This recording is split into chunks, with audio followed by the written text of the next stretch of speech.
Hello everyone, welcome to Impact Career Tutorials. আজি আমি আমাৰ Vajra যিটো সিৰিজ হয় Vajra সিৰিজৰ নেক্সট পাৰ্ট কৰিবলৈ গৈ আছো। সো Vajra সিৰিজৰ নেক্সট পাৰ্ট হৈছে চিফ মিনিষ্টাৰ্স অফ আসাম। ঠিক আছে, লাষ্ট ক্লাছত ছাৰে বায়োডাইভাৰ্চিটি কৰাইছিলে, এতিয়া এইটো ক্লাছত আমি চিফ মিনিষ্টাৰ্স অফ আসাম কৰিব লৈছোগে। ঠিক আছে, সো Vajra সিৰিজৰ বিষয়ে যদি মই কওঁ, it is a new series launch by us and Vajra সিৰিজৰ কিহত কিহত দৰকাৰ পৰে। Vajra সিৰিজ একচুৱেলি আমি টাৰ্গেট কৰিছো অসমৰ পৰ্চন স্পেচিফিকেলি। অ'কে, যেনেকৈ লাষ্ট ক্লাছত আমি কি কৰিছিলোঁ, অসমৰ বায়োডাইভাৰ্চিটি, অসমৰ wildlife sanctuaries, national park, সেইখিনি কভাৰ কৰা হৈছিলেগে। এইটো ক্লাছত আমি অসমৰ চিফ মিনিষ্টাৰ্ছৰ বিষয়ে কভাৰ কৰিম, right from the time of independence. ঠিক আছে, আৰু এই Vajra সিৰিজ কিহৰ কাৰণে ইম্পৰ্টেণ্ট হ'ব, it will be important for a GS5। APSCত এটা পেপাৰ থাকে GS5, সেই GS5 কাৰণে এইটো যথেষ্ট ইম্পৰ্টেণ্ট হ'ব প্ৰথম। ছেকেণ্ড হৈ গ'ল আপকামিং আসাম টেট এক্সাম কাৰণেও যথেষ্টখিনি গুৰুত্বপূৰ্ণ হ'ব। নেক্সট Vajra সিৰিজ আমাৰ টেট এক্সামৰ কাৰণে, ADRE কাৰণে, ADRE ফিউচাৰ যদি হয় ADRE কাৰণেও বহুতখিনি ইম্পৰ্টেণ্ট হ'বগে, প্লাছ অসম গভৰ্ণমেণ্টৰ সকলো এক্সাম কাৰণে এই Vajra সিৰিজটো ইম্পৰ্টেণ্ট হ'বগে। ঠিক আছে, এণ্ড Vajra সিৰিজৰ একচুৱেল প্ৰাইচ হৈছে 8,000, বাট এতিয়া আৰ্লি বাৰ্ড অফাৰ চলি আছে, চ' আমি 3,000ত দি আছো কোৰ্চটো। ঠিক আছে, এণ্ড এই যিটো পাৰ্ট হয়, যিটো chief ministers of Assam part হয়, this part will be taken in 4 classes. 4টা ক্লাছ দিয়া হ'ব, প্ৰথম 2টা ক্লাছ ফ্ৰী হ'ব, ইউটিউবত এভেইলেবল থাকিব।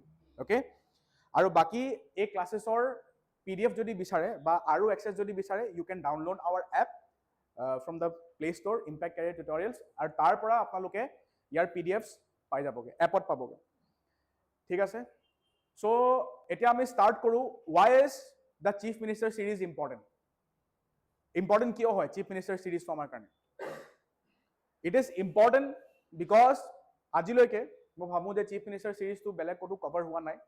এণ্ড নেক্সট মই ভাবোঁ যে চিফ মিনিষ্টাৰ সিৰিজটো আমি কেনেকৈ পঢ়িব পাৰোঁ, we can study it like kings. যেনেকৈ আমি ছাপ'জ মডাৰ্ণ কিংডম পঢ়িলোঁ, মডাৰ্ণ কিংডমৰ সময়ত যিখিনি কিংছ আছিলে, সেই কিংছখিনিৰ বিষয়ে আমি পঢ়িলোঁ। চন্দ্ৰগুপ্তা মৌৰ্যৰ সময়ত কি কি হৈছিলে, দেন বিন্দুচাৰৰ সময়ত কি কি হৈছিলে, অশোকৰ সময়ত কি কি হৈছিলে।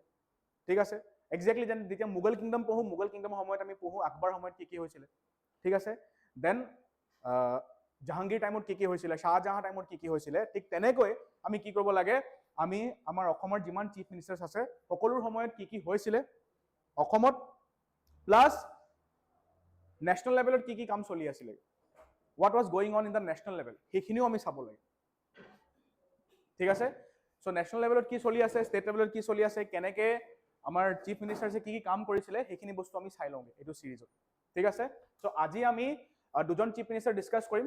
That is the very first chief minister of Assam, that is Lokpriya Gopinath Bordoloi, আৰু the second CM of Assam, that is Bishnuram Medhi. ঠিক আছে, iron man Bishnuram Medhi.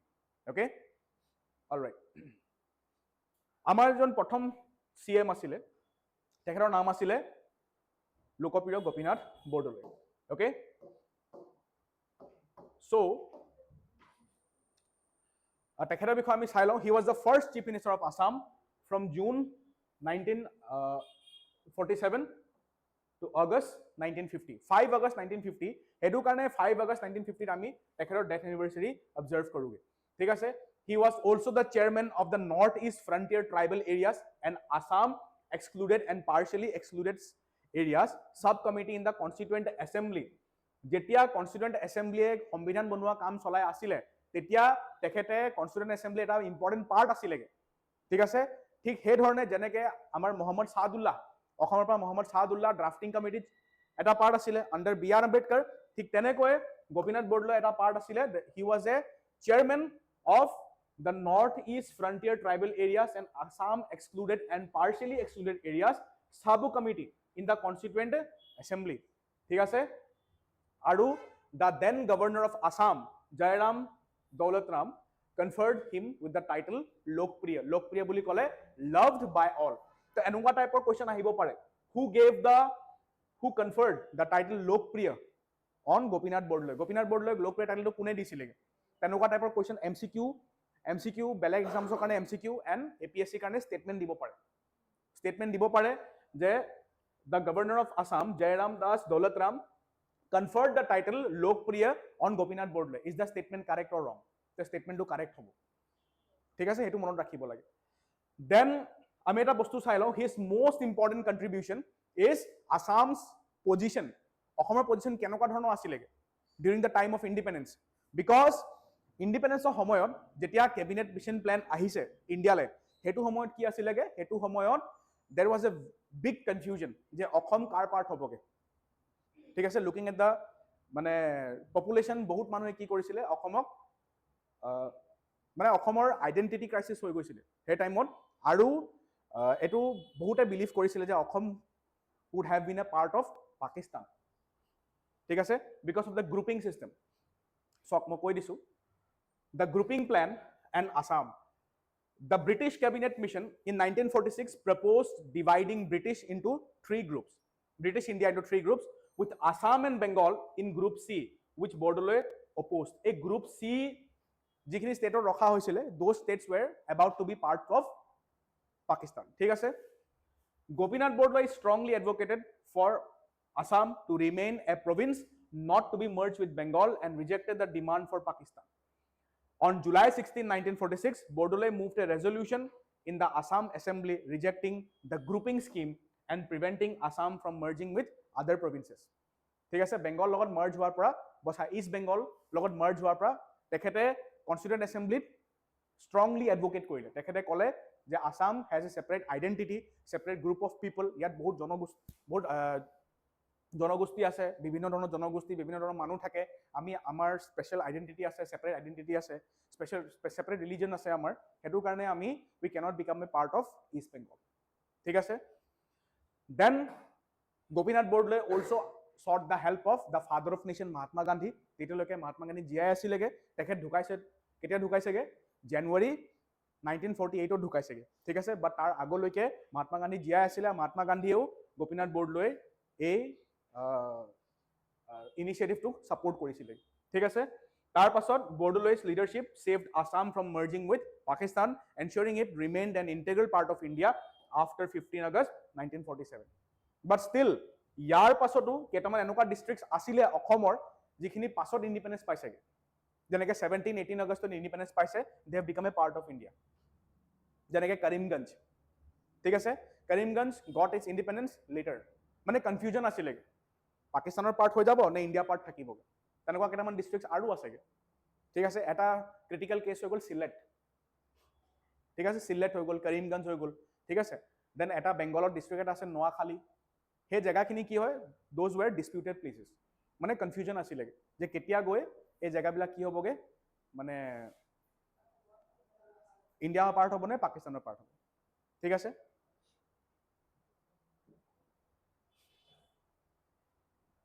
As an administrator তেখেতৰ ৰোল আমি চাই লওঁ। He was the first chief minister of Assam, সেইটো আমি সকলোৱে গম পাওঁ। His industrial policy in 1948 Bordoloi's government passed an industrial policy focusing on local management and technical education. এইটো বহুত ইম্পৰ্টেণ্ট হয়, ঠিক আছে। মানে অসমত মডাৰ্ণ ইণ্ডাষ্ট্ৰী ফাউণ্ড কৰা তেখেতে বহুত ইম্পৰ্টেণ্ট ষ্টেপ লৈছিলে, আৰু টেকনিকেল এডুকেশ্যন আগবঢ়াবলৈও তেখেতে বহুত ইম্পৰ্টেণ্ট ষ্টেপ লৈছিলে, ঠিক আছে। আৰু তেখেতৰ সময়ত কি হৈছিলেগে, গুৱাহাটী ইউনিভাৰ্চিটি ফৰ্ম হৈছিলে, অ'কে, জানুৱাৰী 1948, বহুত ইম্পৰ্টেণ্ট।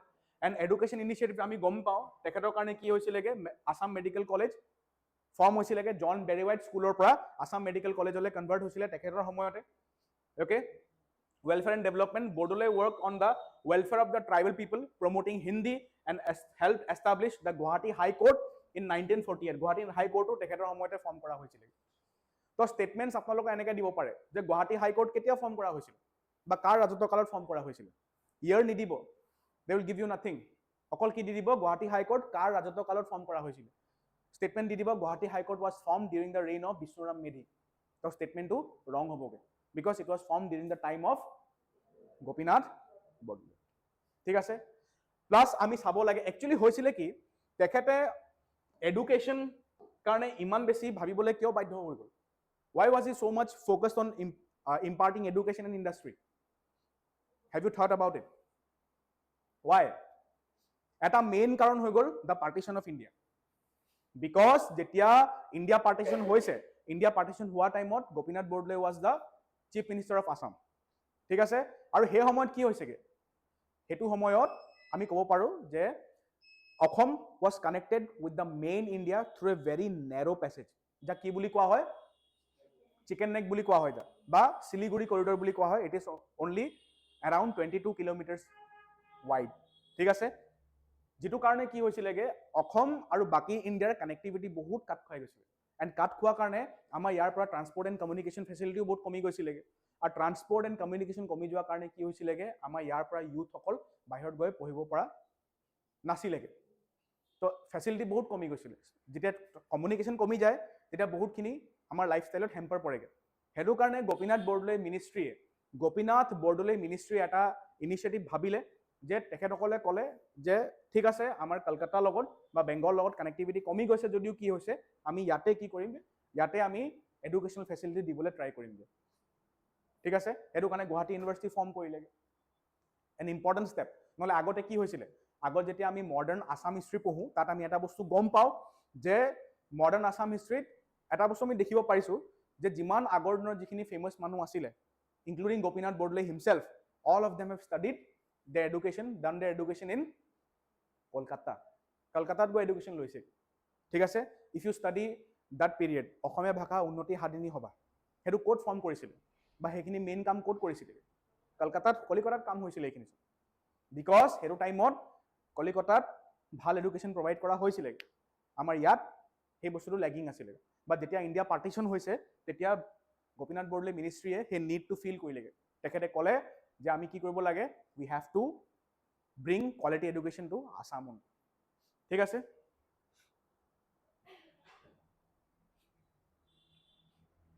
এজ এন এডুকেশ্যনিষ্ট যিটো কথা আমি এতিয়া পাতিলোগে এণ্ড এই ফটোটো আপুনি চাব পাৰে this photo is Gopinath Bordoloi's youth photo ঠিক আছে Gopinath Bordle played a key role in reforming education in Assam. He helped establish Kamrup Academy, B. Borua College, and Guwahati University.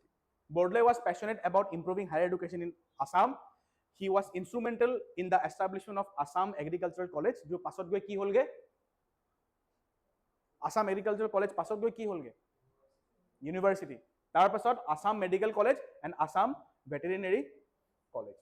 ঠিক আছে মানে তেখেতে কৈছিলে যদি এডুকেশ্যন আমি আনিবলৈ আছে যদিও কানেক্টিভিটি নাইকিয়া হৈ গৈছে ঠিক আছে বাট এডুকেশ্যন আমি অসমতে ষ্টাৰ্ট কৰিম ঠিক আছে focus on expanding basic education particularly in remote areas of Assam মানে তেখেতে ৰিম'ট এৰিয়াজবিলাকত স্কুল খুলিবলৈ সৰু মানে প্ৰাইমেৰী স্কুল খুলিবলৈ বহুতখিনি চেষ্টা কৰিছিলে ঠিক আছে so' that means he recognize the role of education in ইণ্ডিয়াত বা ডেভেলপমেণ্টত এডুকেশ্যনৰ কি ৰোল আছে সেইটো তেখেতে ভালদৰে গম পাইছিলে সেইটো কাৰণে তেখেতে কি কৰিছিলে এডুকেশ্যনৰ ওপৰত বহুতখিনি ইনভেষ্টমেণ্ট কৰিছিলে আৰু প্লাছ মই আকৌ কৈছোঁ যেতিয়া ইণ্ডিয়া পাৰ্টিশ্যন হৈছে অসম নৰ্থ ইষ্ট আৰু বাকী যিটো মেইন ইণ্ডিয়া হয় mainland India and the North east ইণ্ডিয়াৰ কানেক্টিভিটি বহুত কমি গৈছিলে যিটো কাৰণে তেখেতেও গম পাইছিলে যে আমাৰ ইয়াৰ ইউথে মানে পঢ়া শুনা কৰা সুবিধা কষ্ট পাইছেগৈ সেইটো কাৰণে ইয়াতে আমি স্কুলছ এণ্ড কলেজেছ খুলিব লাগে ঠিক আছে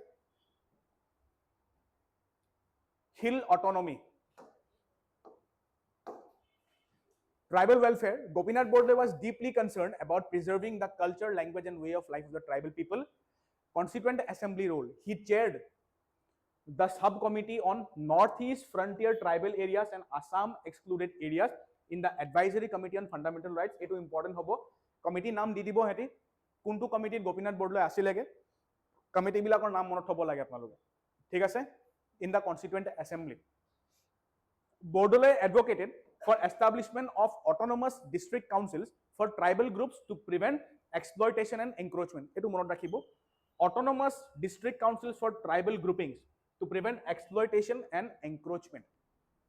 ঠিক আছে যাতে ট্ৰাইবেল এৰিয়াছত বেলেগ মানুহ গৈ সেটেল নহয়গে যাতে ট্ৰাইবেল আইডেন্টিটি প্ৰিজাৰ্ভ হৈ থাকে ঠিক আছে বিকজ হেতু সময়ত কি আছিল যেটা গোপীনাথ বৰদলৈ সিএম আছিল হেতু সময়ত there were no north eastern states Nagaland নাছিলে নাগালেণ্ড কেতিয়া ফৰ্ম হৈছে 1963 ফৰ্ম হৈছে নাগালেণ্ড ঠিক আছে অৰুণাচল কেতিয়া ফৰ্ম হৈছে Arunachal was formed in 1987 full state Mizoram কেতিয়া ফৰ্ম হৈছে মিজোৰামৰ ফৰ্ম হৈছে 1987 সেম ডেট 20th ফেব্ৰুৱাৰী তো গতিকে যাতে হে ট্ৰাইবেল এৰিয়াজ বিলাকত বেলেগ মানুহ গৈ নাথাকে এনক্ৰোচ নকৰে হেতু কাৰণে আমাৰ অসমৰো কেটামান জায়গা এনেকুৱা ট্ৰাইবেল জায়গা আছে গতিকে তেখেতে কি সাজেষ্ট কৰিছিলে অটোনমাস ডিস্ট্ৰিক্ট কাউন্সিল বনোৱা সাজেষ্ট কৰিছিলে আৰু এই যিখিনি পইণ্টছ হয় এইখিনি পইণ্টছ আপোনালোকে ডাইৰেক্টলি এপিএসসি লিখিব পাৰে you can write down this points in APSC যদি short notes ahe because APSC short notes দিয়ে write short notes on GS5 to short notes ahe ঠিক আছে 2022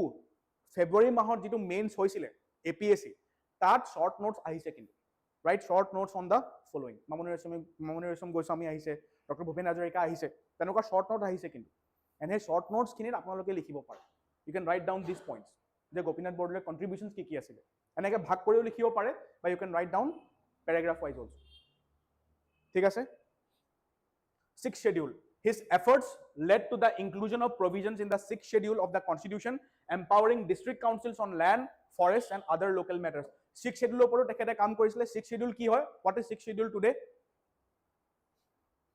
Indian polity sixth schedule কি হয় tribal areas কোনখিনি ষ্টেটত which states Assam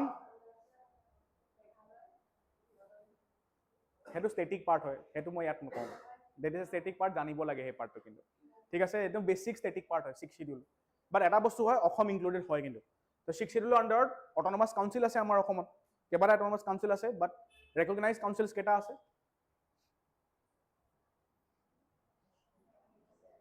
হেতু যিসকলে ইউটিউবত লাইভ অনলাইন চাবগে বিকজ আমি ভিডিওটো ইউটিউবত দিম মোক কমেন্ট সেকশনত জনাবগে ঠিক আছে please let me no in the comment section ঠিক আছে Then tribal sensitivity, Bordolois' sensitivity towards tribal welfare played a key role in ensuring their protection in the Indian constitution.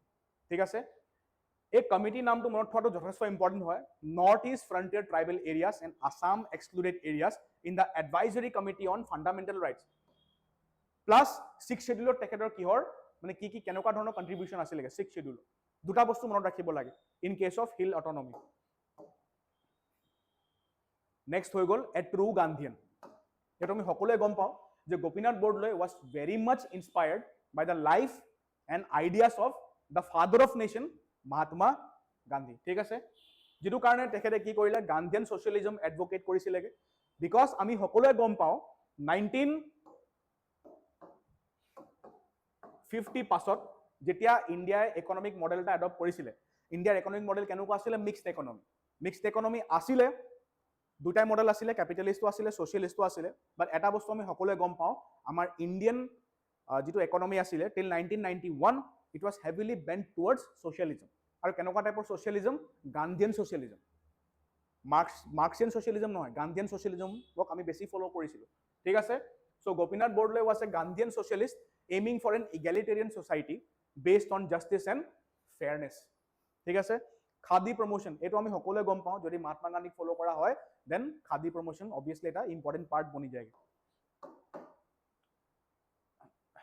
তাৰ পাছত Hindi advocacy Bordoloi was passionate about spreading Hindi in Assam and led the Assam Rashtra Bhasha Samiti to implement various schemes Harijan upliftment যদি মহাত্মা গান্ধীক follow কৰা হয় so that means হৰিজনছৰ কাৰণে কাম কৰাটো থাকিবই inspired by Gandhiji he worked for upliftment of Harijans through community dinners, road cleaning and other social initiatives.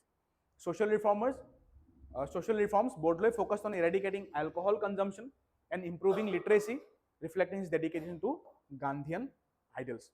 So, alcohol consumption ban korat tekhete okhomot jothesto kaam korisile, opium ban korat tekhete jothesto kaam korisile. Okay? And ami gom pao je aji dinot prohibition of liquor বা প্ৰহিবিশন of ইনটক্সিকেন্টস আমাৰ DPSP part হয় ঠিক আছে আৰু এটো হৈ গল Gandhian DPSP ঠিক আছে সো এটোৱে আছিল আমাৰ গোপীনাথ বৰদলৈৰ ইম্পৰ্টেন্ট ফাংশনস ঠিক আছে তেখেতৰ সময়ত কি হৈছিল ওকে মেইনলি আমি চাব লাগে তেখেতৰ সময়ত কি চলি আছিল তেখেতৰ সময়ত যেতিয়া তেখেতে প্ৰাইম চিফ মিনিষ্টাৰ আছিল তেখেতৰ সময়ত মেইনলি কনস্টিটিউশন মেকিংৰ কাম চলি আছিল কনস্টিটিউশন বনাই আছিল তেখেতৰ সময়ত ঠিক আছে কনস্টিটিউশন বনোৱা ষ্টাৰ্ট কেতিয়া পা হৈছে প্ৰথম মিটিং কেতিয়া হৈছে কনস্টিটিউশন এসেম্বলি 9 ডিসেম্বৰ 1946 ত হৈছে শেষ কেতিয়া হৈছে বনাই মানে আমি এডপ্ট কেতিয়া কৰিছো 26 নৱেম্বৰ 1949 এনফোৰ্স কেতিয়া কৰিছো 26 জানুৱাৰী 1950 ঠিক আছে সো অলমোস্ট 3 ইয়াৰ্স অলমোস্ট 3 বছৰ লাগিছে কনস্টিটিউশনখন বনাই শেষ কৰিবলৈ আৰু যেতিয়া এনফোৰ্স কৰিছে এনফৰ্চ কৰা কেইমাহ মানৰ পাছতে তেখেতৰ টাৰ্মটো শেষ হৈছেগৈ চ' মেইনলি আমি চাব পাৰোঁ যেতিয়া কনষ্টিটিউশ্যন বনোৱা কামটো চলি আছিলে by the constituent assembly Gopinath Bordoloi সেইটো সময়তে অসমৰ চিফ মিনিষ্টাৰ হিচাপে কাম কৰিছিলে ঠিক আছে চ' সেইটো কাৰণে আমি ক'ব পাৰোঁ যে যেতিয়া নেশ্যনেল লেভেলত যেতিয়া কনষ্টিটিউশ্যন বনোৱা কাম চলি আছে গোপীনাথ বৰদলৈ ইয়াত অসমৰ ফাউণ্ডেশ্যন লে কৰি আছিলে সেইকাৰণে লিখিব আমি ক'ব পাৰোঁ উই কেন প্ৰাউডলি চে অৰ উই কেন চে ইট ইজ ছেফ টু চে যে গোপীনাথ বৰদলৈ কি হয়গে he is one of the founding father's of modern Assam modern অসমৰ তেখেত one of the founding father's হয় বিকজ এনেকুৱা টাইমত তেখেত অসমৰ চিফ মিনিষ্টাৰ আছিলে যিটো সময়ত কি হৈছিলে কনষ্টিটিউশ্যন মেকিং কামটো চলি আছিলে ঠিক আছে is it fine next let us come to the second chief minister of Assam that is Vishnuram Medhi okay also known as the Iron Man of Assam often compared to Sardar Vallabhbhai Patel because Sardar Vallabhbhai Patel কি বুলি কোৱা হয় Iron Man of India বুলি কোৱা হয় ঠিক আছে he was the second chief minister of Assam from 9 August 1950 to 28 December 1957 that means hetu meaning ki hoy tekhet CM ketia asilege he was the chief minister of Assam during the first 5-year during the first 5-year plan he was the chief minister of Assam hobo he also served as the governor of Madras from January 1958 to May 1964 এই বস্তুটো এটো আমি মকত দিছিলো এবাৰ আমাৰ ADRE যেটো মক সিৰিজ চলিছিলে কোনবাৰা মকত এটো কোৱেশ্চন দিছিলো এন্ড সকলোৱে ভাবিছিলে এই কোৱেশ্চনটো ভুল হৈছে বিকজ বিশ্বৰাম মেধি সকলোৱে কি কেনেকৈ চিনি পাওঁ আমি we know him as the chief minister of Assam but কোনো গম নাপায় বহুত কম মানুহে গম পায় যে he also served as the governor of Madras ঠিক আছে তেখেত যেতিয়া ইয়াত চিফ মিনিষ্টাৰ হিচাপে তেখেতৰ টাৰ্ম শেষ হোৱাৰ পাছত তেখেতে কি কৰিছিলেগে মাদ্ৰাছত গৈ গভৰ্ণৰ হিচাপেও কাম কৰিছিল মানে একচুৱেলি হৈছিলে কি ইয়াত যেতিয়া তেখেতৰ মানে অকমান পলিটিক্যাল মানে কি হৈছিলে কি বুলি কম টাসল হৈছিলে অলপ পলিটিক্যাল কনফ্লিক্ট চলি থাকোতে তেতিয়া তেখেত কলে গুছি গৈছিলে তেখেতক মানে মাদ্ৰাছলৈ পঠিয়াই দিয়া হৈছিল as governor of Madras but although he was very popular অসমত তেখেত বহুত পপুলাৰ আছিল কিন্তু এন আজিৰ নলৈকে পপুলাৰ আছে তেখেত right when provincial autonomy was okay before independence আগত তেখেতে কি কৰিছিলে ইন্ডিপেন্ডেন্সৰ আগত আমি সকলোৱে গম পাওঁ এটা এক্টৰ বিষয়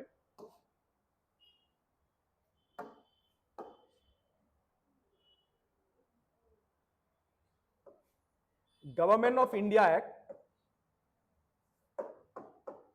1935 okay so according to the Government of India Act 1935 আমি সকলোৱে গম পাওঁ যে হেতু সময়ত থকা ব্ৰিটিছ প্ৰভিন্সেছ কেটা ব্ৰিটিছ প্ৰভিন্স আছিল হেতু সময়ত 11টা ঠিক আছে there were 11 ব্ৰিটিছ প্ৰভিন্সেছ আৰু 11টা প্ৰভিন্সৰ ভিতৰত কি হৈছিলগে প্ৰভিন্সিয়েল অটোনমি দিয়া হৈছিল অটোনমি দিয়া বুলি ক'লে অটোনমাস হৈ গৈছিল ঠিক আছে নিজৰ গভৰ্ণমেন্ট নিজৰ পাৱাৰ মেকিং নিজৰ হাতত থাকিব এন্ড হেতু সময়ত বিশ্বনাথ মেধিয়ে কি কৰিছিলগে he worked as the finance minister in Gopinath Bordoloi's cabinet he was a very close associate of Gopinath Bordoloi যেটো ক্যাবিনেট আছিল আফটাৰ 1935 হেতু ক্যাবিনেটত তেখেতে কিহ কাম কৰিছিল হি worked as the finance minister ঠিক আছে আৰু যদি প্ৰি ইন্ডিপেন্ডেন্স কথা ক'বলৈ যাওঁ প্ৰি ইন্ডিপেন্ডেন্স টাইমত তেখেত নন কোঅপাৰেশন মুভমেন্ট হৈ গল সিভিল ডিসঅবিডিয়েন্স মুভমেন্ট হৈ গল হে মুভমেন্টস কিনিটো তেখেতে কাম কৰিছে নন কোঅপাৰেশন মুভমেন্টত তেখেতে non violence plus indigenous goods স্বদেশী গুডস হেখিনি আইডিয়া অসমৰ গাঁৱে গাঁৱে প্ৰচাৰ কৰাত তেখেতে সহায় কৰিছিল ঠিক আছে Vishnuram Medhi was firmly against illegal immigration, one of his most important contribution. Etu monot rakhibo hoday je Vishnuram Medhi was firmly against illegal immigration from East Bengal. Tekhet bahut oppose korisilege. He never supported illegal immigration. Thik ase tekhetor ataitke important tekhetor step. Thik ase Next, he took action to remove illegal occupiers from various locations across Assam. অসমত বেলেগ বেলেগ জেগাত যিখিনি জেগা আছিলে যেনেকে কি বুলি কম গ্ৰেজিং ফিল্ডছ বুলি ক'লে য'ত গৰু চৰু চৰে সেইখিনি জেগাত ইলিগেল ইমিগ্ৰেণ্টছ যাতে নবহে যাতে ছেটেল নহয়গে সেইটো কাৰণে তেখেতে বহুত কাম কৰিছিলে মানে তেখেতৰ মেইন এইম আছিলেগে টু ষ্টপ ইলিগেল ইমিগ্ৰেশ্যন সেইটো মনত ৰাখিব কিন্তু ইট ইজ ভেৰি ইম্পৰ্টেণ্ট তেখেতৰ ৰাজত্ব কালৰ আটাইতকৈ one of the most important feature ঠিক আছে He also amended the Assam Land Revenue Act to protect tribal communities. Tribal communities of protect koribole tekhete Land Revenue Act to amendment korisile. Next, he played a key role in shaping significant public welfare legislation like Sealing Act, Urban Rights Act, Relief Act, and Zamindari Acquisition Act.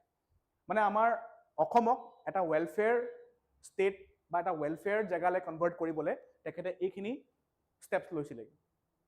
ঠিক আছে public welfare like ceiling act urban right act ceiling act and এইটো relate হৈ আছে বহুতখিনি zamindari acquisition act and ceiling act মানে কি আগৰ দিনত ব্ৰিটিছসকলে কি কৰিছিলে মানে আগৰ দিনত ব্ৰিটিছৰ আণ্ডাৰত যেতিয়া যিখিনি মানুহ ব্ৰিটিছৰ লগত ভাল আছিলে সেই মানুহখিনিক ব্ৰিটিছে বহুত মাটি দি থৈ দিছিলে বা যিখিনি জামিনদাৰ হিচাপে কাম কৰিছিলে ব্ৰিটিছসকলে সেই মানুহখিনিক বহুত লেণ্ড দি থৈ দিছিলে মাটি তো সেইখিনি যাতে ইকুৱেলি ডিষ্ট্ৰিবিউট হৈ যায় সব মানুহখিনিৰ মাজত মানে আমাৰ মানুহখিনিৰ মাজত ইকুৱেলি ডিষ্ট্ৰিবিউট হয় ৱেল্থ কনচেন্ট্ৰেট যাতে হৈ নাথাকে এটা জেগাত কনচেন্ট্ৰেশ্যন অফ ৱেল্থ বুলি ক'লে এটা জেগাত গোট খাই থকা যেনেকে 80% মানুহ বহুত বেছি প'ৰ হয় বাকি 20% বহুত বেছি ৰিচ হয় সেইটো হ'ব নালাগে কি হ'ব লাগে ইকুৱেল ডিষ্ট্ৰিবিউট হ'ব লাগে ঠিক আছে এণ্ড সেইটোৱে আমাৰ মডেল আছিলে আমাৰ ইকনমিক মডেল তেনেকুৱাই আছিলে ছ'চিয়েলিষ্ট মডেল আছিলে চ' ডেট মিনছ চবকে সমানভাৱে চোৱাটোৱে এটা ইম্পৰ্টেণ্ট ফিচাৰ আছিলে অফ দ্য ছ'চিয়েলিষ্ট মডেল ঠিক আছে তো সেইটো বস্তু এচিভ কৰিবলৈ তেখেতে এইখিনি এক্ট পাছ কৰিছিলে অসমত zamindari acquisition act zamindari system abolish কৰিবলৈ জামিনদাৰী চিষ্টেম কি হয় what is zamindari system zamindari system modern Indian হিষ্ট্ৰীত পঢ়া বস্তু হয় ঠিক আছে চ' জামিনদাৰী চিষ্টেম ব্ৰিটিছসকলে ইণ্ট্ৰডিউচ কৰিছিলে permanent settlement act okay and সেইটো তাৰ ইম্পেক্ট ইণ্ডিয়াত বহুত বছৰলৈকে থাকি গ'লগৈ তো সেইখিনি বস্তু এবলিছ কৰিবলৈ ৱেল্থ ইকুৱেলি ডিষ্ট্ৰিবিউট কৰিবলৈ আমাৰ গভৰ্ণমেণ্টে এইখিনি কাম কৰিছিল ইনফ্ৰাষ্ট্ৰাকচাৰ ডেভেলপমেণ্ট যদি আমি চাওঁ তেখেতৰ আণ্ডাৰত under him the Brahmaputra bridge Umtru hydro' power project and the Guwahati refinery were initiated ঠিক আছে এণ্ড বৰ্তমান the new bridge over Brahmaputra connecting Palashbari and Suwalkuchi would be named in his honour would be dedicated to Bishnuram Medhi ঠিক আছে as a social reformer he was a pioneer in combating the drug problem in the north east যিটো drug problem হয় সেইটো বহুত আগৰ হয় because আমি সকলোৱে গম পাওঁ নৰ্থ ইষ্টৰ এটা ইম্পৰ্টেণ্ট বা এটা বহুত বেয়া প্ৰব্লেম এটা আছিলে that is opium consumption opium বুলি ক'লে what is opium কানি ঠিক আছে চ' opium consumptionৰ এগেইনষ্টত তেখেতে বহুত কাম কৰিছিলে প্লাছ আমি এটা বস্তু গম পাব লাগে যেতিয়া আপোনালোকে ইণ্টাৰনেল সিকিউৰিটি পঢ়িব when you study internal security এটা বস্তু দুটা কনসেপ্ট পঢ়িব ইণ্টাৰনেল সিকিউৰিটি পঢ়িলে এটা হৈ গ'ল গোল্ডেন ক্ৰেচেণ্ট এটা হৈ গ'ল গোল্ডেন ট্ৰাইংগল ঠিক আছে গোল্ডেন ক্ৰেচেণ্ট হৈ গ'ল নৰ্থ ৱেষ্ট ফালে আফগানিস্তান পাকিস্তান পাঞ্জাব সেইফালে পৰা ড্ৰাগ এণ্টাৰ কৰে গোল্ডেন ট্ৰাইংগল বুলি ক'লে আমাৰ নৰ্থ ইষ্ট ঠিক আছে মিয়ানমাৰ ফালেৰ পৰা সোমাই আহে ড্ৰাগছ নৰ্থ ইষ্টলৈ সোমাই আহে যিটো কাৰণে কি হয়গে আমাৰ নাগালেণ্ডৰ যিটো পপুলেশ্যন হয় নাগালেণ্ডৰ পপুলেশ্যন ষ্ট্ৰাকচাৰটো ডিক্লাইনিং হয় এটা মেইন কাৰণ হৈ গ'ল ড্ৰাগ প্ৰব্লেম ইন নাগালেণ্ড ঠিক আছে একৰ্ডিং টু দ্য 2011 চেন্সাছ নাগালেণ্ডৰ পপুলেশ্যন ডিক্লাইনিং পপুলেশ্যন হয় মানে পপুলেশ্যন কমি আহি আছে তাৰ এটা ইম্পৰ্টেণ্ট ৰিজন হৈ গ'ল ড্ৰাগ প্ৰব্লেম ঠিক আছে next empowering women supporting khadi and promoting local goods এইখিনি কেইটামান ইনিচিয়েটিভ আছিলে of Bishnuram Medhi The acts that were passed during his tenure were over 15 important legislative acts including the Zamindari Abolition Act, Opium Prohibition Act, the Guwahati University Act, Panchayat Act, Basic Education Act, and Cattle Protection Act were passed in the Assam Assembly, facilitating the protection of rights of the Assamese people and advancement of their cause. ঠিক আছে, একখিনি নাম মনত ৰাখিব। কি কি এক পাছ কৰা হৈছিলে তেখেতৰ সময়ত? জামিনদাৰী এবলিশ্যন এক্ট, যিটো আমি কথা পাতিলো। চব যদি জামিনদাৰী এবলিশ্যন এক্টৰ বিষয়ে কথা পাতিছো, সো দ্যাট মিনছ বিষ্ণুৰাম মেধিয়ে কিহৰ কাৰণে কাম কৰিছিলে? He work for land reforms. এইটো মনত ৰাখিব। ল্যান্ড ৰিফৰ্মছ কাৰণে কাম কৰিছিলে কিন্তু he wanted an equally distributed land reform system. আচ্ছা, equitable distribution of wealth and lack of concentration of wealth. বুজি পাইছে কি কৈছো? ইকুৱেল ডিষ্ট্ৰিবিউশ্যন অফ ৱেলথ, যাতে ৱেলথ থুপ খাই নাথাকে। ঠিক আছে, এই দুটা ফিচাৰ আমাৰ ইণ্ডিয়ান কনষ্টিটিউশ্যনৰ কোনটো পাৰ্টত মেনশ্যন কৰা আছে? এই দুটা ফিচাৰ আমাৰ ইণ্ডিয়ান কনষ্টিটিউশ্যনৰ কোনটো পাৰ্টত মেনশ্যন কৰা আছে? Yes, mentioned in directive principles of state policy. ঠিক আছে, আৰু যেতিয়া ডিপিএছপিত মেনশ্যন কৰা আছে, চ' আমাৰ গভৰ্ণমেণ্টে তেনেকেই কাম কৰিব লাগিব। সেই কনচেন্ট্ৰেশ্যন অফ ৱেলথটো আঁতৰাবলৈ কাম কৰিব লাগিব। বিকজ ডাইৰেক্টিভ প্ৰিন্সিপলছে কি কৰে? ডাইৰেকশ্যন দিয়ে। ডিপিএছপি যে ডাইৰেকশ্যন নামটোতে আছে, directive principles of state policy. Directive, ডাইৰেক্টৰৰ কাম কি হৈ গ'ল? মুভি ডাইৰেক্ট কৰা, ৰাইট? ঠিক তেনেকে ডিপিএছপি যে আমাৰ গভৰ্ণমেণ্টক ডাইৰেক্ট কৰে যে তহঁতি যিটো মুভি চলাবি বা যিটো চৰকাৰ চলাবি, সেই চৰকাৰত এনেকৈ কাম কৰিবি। কনচেন্ট্ৰেশ্যন অফ ৱেলথ ৰিমুভ কৰিবি, যাতে ৱেলথ থুপ খাই নাথাকে। ঠিক আছে, জমিনদাৰী ছিষ্টেম এবলিছ কৰিব লাগে। আৰু সেই বস্তুটো এচিভ কৰিবলৈ, কনচেন্ট্ৰেশ্যন অফ ৱেলথ যাতে নহয়, যাতে এটা জেগাত ধন গোট খাই নাথাকে, সেই বস্তুটো এচিভ কৰিবলৈ আমাৰ চৰকাৰে কি কৰিব লাগিব? আমাৰ চৰকাৰে জমিনদাৰী ছিষ্টেমটো এবলিছ কৰিব লাগিব। ঠিক আছে, মানে এটা জমিনদাৰে একদম এগাল বিঘা বিঘা মাটি লৈ বহিব নোৱাৰে। এনেকুৱা হ'ব নোৱাৰে। মানে জমিনদাৰৰ ওচৰত 10 বিঘা মাটি আছে, তাৰ ওচৰত থকা মানুহখিনিৰ ওচৰত একঠা মাটিও নাই। এনেকুৱা হ'ব নালাগে। যিখিনি এক্সট্ৰা মাটি ব্ৰিটিছৰ সময়ত সেই জমিনদাৰে পাইছিলে, সেইখিনি যাতে ইকুৱেলি ভাগ কৰি ডিষ্ট্ৰিবিউট হৈ যায়। ঠিক আছে, মই জাষ্ট চিম্পল ৱেইট কৈছোগে বস্তুটো। অ'কে, তো সেইটো কাৰণে জমিনদাৰী এবলিশ্যন এক্ট তেখেতে পাছ কৰিছিলে। তো ইয়াত আমি গম পাওঁ যে তেখেতে লেণ্ড ৰিফৰ্মছ কাৰণে কাম কৰিছিলে। অ'কে, লেণ্ড ৰিফৰ্মছ এই জমিনদাৰী ছিষ্টেম এবলিছ কৰাত আৰু এজন মানুহে সহায় কৰিছিলে, যাৰ নাম আছিলে Vinoba Bhave. Vinoba Bhave, he was the first recipient of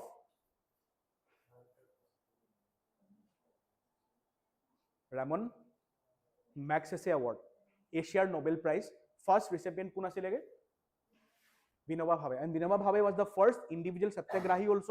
আৰু বিনোবা ভাৱে was also the first, he also passed the Bhudan movement and the Gram Dan movement. Bhudan বুলি ক'লে ভূমি দান, মানে মাটি দান দিয়া মুভমেণ্ট। গ্ৰাম দান বুলি ক'লে ভিলেজ দান দি দিয়া মুভমেণ্ট। সেইখিনিৰ কাৰণে বিনোবা ভাৱেও কাম কৰিছিল। নেক্সট হৈ গ'ল অপিয়াম প্ৰহিবিশ্যন এক্ট। ঠিক আছে, to make Assam intoxicant free state. Guwahati university act, panchayat act. আমাৰ ইয়াত পঞ্চায়তী ছিষ্টেম তেতিয়ালৈকে অহা নাছিলেগে ইণ্ডিয়াত। ইণ্ডিয়াত কি হৈছিলে? ইণ্ডিয়াত পঞ্চায়তী এক্ট কেতিয়া পাছ কৰা হৈছে?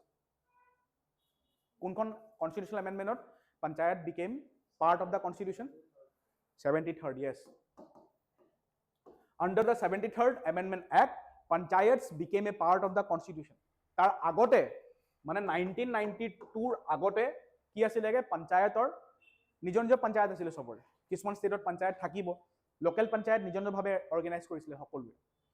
কিছুমানে গছৰ তলত বহি যাব, এটা গাঁওবুঢ়া থাকিব, চবকে ফেচলা দিবগে, সেনেকুৱা আছিলেগে আগতে। বাট আফটাৰ 1992 কি হৈছিলেগে? India got a 3-tier government. ঠিক আছে, এটা হৈ গ'ল চেন্ট্ৰেল গভৰ্ণমেণ্ট, ষ্টেট গভৰ্ণমেণ্ট, এটা হৈ গ'ল লোকেল গভৰ্ণমেণ্ট। ঠিক আছে, চ' অসমত যিহেতু সেইটো টাইমত বা ইণ্ডিয়াত যিহেতু পঞ্চায়ত বা local governments, panchayat and municipalities constitutional status পোৱা নাছিলে, গতিকে আমি সব ষ্টেটছে কি কৰিছিলোঁ? নিজৰ নিজৰভাৱে নিজৰ পঞ্চায়ত ফৰ্ম কৰিছিলোঁ। এণ্ড সেইখিনি ফৰ্ম কৰিবলৈ বিষ্ণুৰাম মেধিয়ে পঞ্চায়ত এক্টটো পাছ কৰিছিলে। Basic education act and Kettle protection act. ঠিক আছে,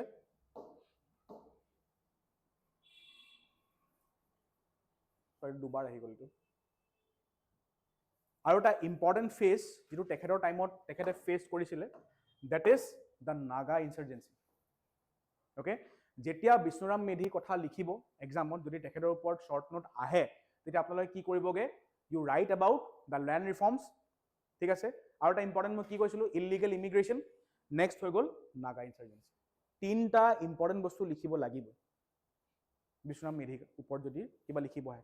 আৰু যদি গোপীনাথ বৰদলৈৰ ওপৰত লিখিব আহে, তেতিয়া কি কি লিখিব, education, connectivity and Assam's position. অসমক যে ইণ্ডিয়াৰ ভিতৰত থলে and Assam got it separate identity, that is because of Gopinath Bordoloi, ঠিক আছে। লাষ্ট আমি চাই লওঁ Naga ইনচাৰ্জেঞ্চি। 1946 saw the creation of Naga National Council under the leadership of Japu Fizo. Okay, the evolution of the Naga Club into Naga National Council marked the foundation of Naga consciousness. The NNC leaders and the governor of Assam at that time, Sir Akbar Haidari, signed a 9-point agreement in 1947 which granted Naga rights over their lands and legislative and executive powers. Okay, এই যিটো part হয়, this part you will study in internal security.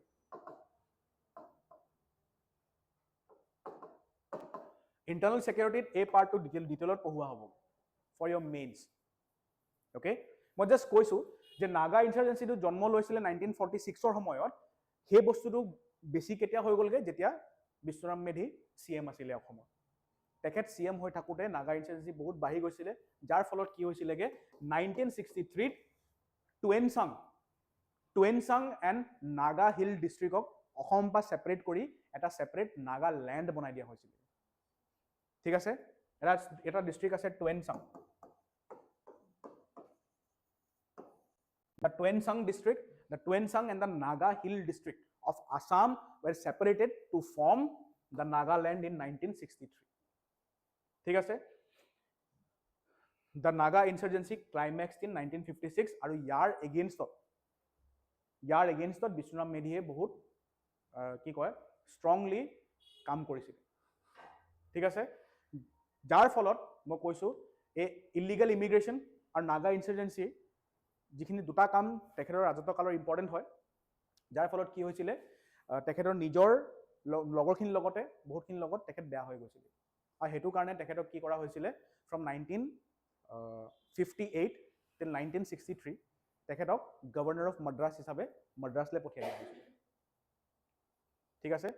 তেখেত পাছত আকৌ ঘূৰি আহিলে, বাট পাছত ঘূৰি অহাৰ পাছত তেখেতক ইম্পৰ্টেণ্ট পজিশ্যন দিয়া হোৱা নাছিলে। তেখেত আকৌ MLA হ'লগৈ। Again he contested, he became MLA again, but MLA হোৱাৰ পাছত ইম্পৰ্টেণ্ট পৰ্টফলিঅ' নাপালে নেক্সট টাইম, ঠিক আছে। চ' ইম্পৰ্টেণ্ট পৰ্টফলিঅ' তেখেতে পাব নোৱাৰিলে তেখেতৰ ষ্ট্ৰিক্ট পলিচিখিনিৰ কাৰণে, যিখিনিয়ে আমাৰ ভালৰ কাৰণে আছিলে। অ'কে, বাট ষ্টিল বহুত মানুহে এইটো বিলিভ কৰে, আৰু আমি জানো যে Bishnuram Medhi was a very honest man. তেখেতে নিজৰ যিমান বিলংগিংছ আছিলে গোটেইখিনি চেৰিটিক দি দিছিলে। অ'কে, এণ্ড আমি তেখেতক কেনেকৈ চিনি পাওঁ, he is a very honest আৰু বহুত ষ্ট্ৰেইট ফৰৱাৰ্ড মানুহ আছিলে, একদম চিধা মানুহ আছিলে বুলি আমি ক'ব পাৰোঁ, ঠিক আছে। আৰু তেখেত CM কেতিয়া আছিলেগৈ, যেতিয়া ইণ্ডিয়াত ফাৰ্ষ্ট 5-year প্লেন চলি আছিল। ফাৰ্ষ্ট 5-year প্লেনৰ টাইমটোতে তেখেত অসমৰ CM আছিলে। চ' ডেট মিনছ তেখেত CM হৈ থাকোঁতে প্ৰাইম মিনিষ্টাৰ কোন আছিলে ইণ্ডিয়াৰ, জৱাহৰলাল নেহৰু, ঠিক আছে। So thank you so much everyone. Okay, so এইটোৱে আছিলে আমাৰ first session of the post independence Assam chief ministers of Assam ছিৰিজৰ, ঠিক আছে। মই আকৌ কৈছোঁ আমাৰ বজ্ৰা ছিৰিজ আমি লঞ্চ কৰিছোঁ, প্ৰাইচ হৈছে 8,000, বাট আৰ্লি বাৰ্ড অফাৰত আমি 3,000ত দি আছোঁ। বজ্ৰা ছিৰিজৰ যিখিনি কণ্টেণ্টছ হয় সেইখিনি আপোনালোকৰ GS 5 পেপাৰ কাৰণে স্পেচিফিকেলি ডিজাইন কৰা হৈছে। GS 5 পেপাৰ কাৰণে বহুত গুৰুত্বপূৰ্ণ হয়। GS 5ৰ লগে লগে আছাম টেট, ADRE আৰু অসম গভৰ্ণমেণ্টত যিমানখিনি পৰীক্ষা হৈ থাকে গোটেইখিনি পৰীক্ষাতে বজ্ৰা ছিৰিজৰ কণ্টেণ্টছখিনি আপোনালোকক সহায় কৰিবগৈ। আমাৰ অলৰেডি বায়'ডাইভাৰ্চিটি অফ আছাম আমি কভাৰ কৰিছোঁ, তাৰো কেইটামান পাৰ্ট বাকী আছে যিটো অতি সোনকালে আপোনালোকৰ আগত আমি লৈ আহিমগৈ, ঠিক আছে। আমি ইউটিউবত কেইটামান ছেশ্যন দিছোঁ, এণ্ড যদি আপোনালোকে PDF বিচাৰে আৰু গোটেই ফুল কোৰ্চটো ল'ব বিচাৰে, you can download our app and you can buy the entire Vajra course from our app. Thank you so much everyone. Stay tuned with Impact Career Tutorials.